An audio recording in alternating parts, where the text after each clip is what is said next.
Sharing a car can create stress, a bump in the road for even the best relationships. So here to help pave the way for car sharing couples is marriage and family therapist Elizabeth Earnshaw.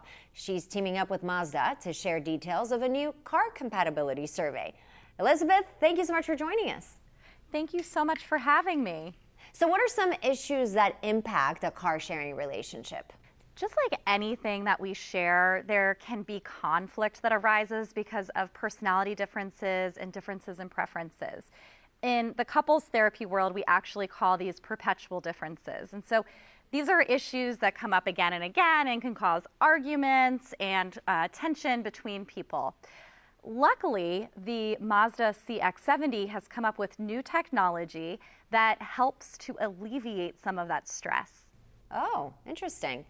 So how can this affect relationships? When you're thinking about the way that conflict can play out with car sharing couples, we can have daily conflict because of it, which is, irritating.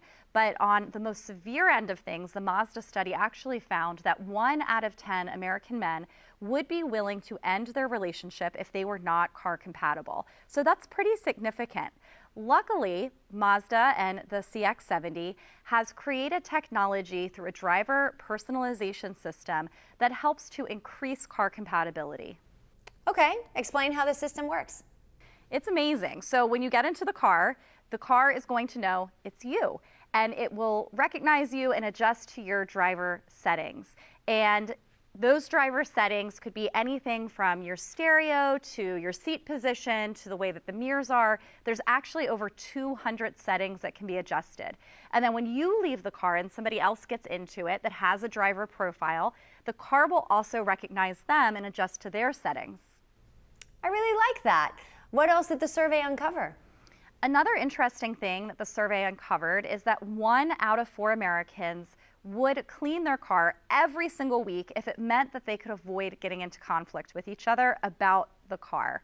Now, as somebody in a relationship myself, I know that it can be really hard to organize a car. But luckily, with the Mazda CX-70, there is plenty of room. There is so much cargo space, so much trunk space, that whatever you have to organize can fit inside of the car. Sounds good. Now give us some therapy. Any advice for car sharing couples? Absolutely. So when you are sharing something and it's causing conflict for you, whether it's sharing a vehicle or something else, what's really important to remember is that you are different people and you are not going to convince the other person to be like you. So instead, you want to be able to respect and honor your partner's differences, and you can do this by negotiating for win-win outcomes. Luckily, with the Mazda CX-70, you don't even have to do that because the driver personalization system remembers all of your settings for you. Respecting others, always good to remember that. Where can we go for more information? For more information, you can visit MazdaUSA.com, and if you'd like some more relationship tips, you can find me at Liz Listens. Elizabeth, thank you so much. Thank you.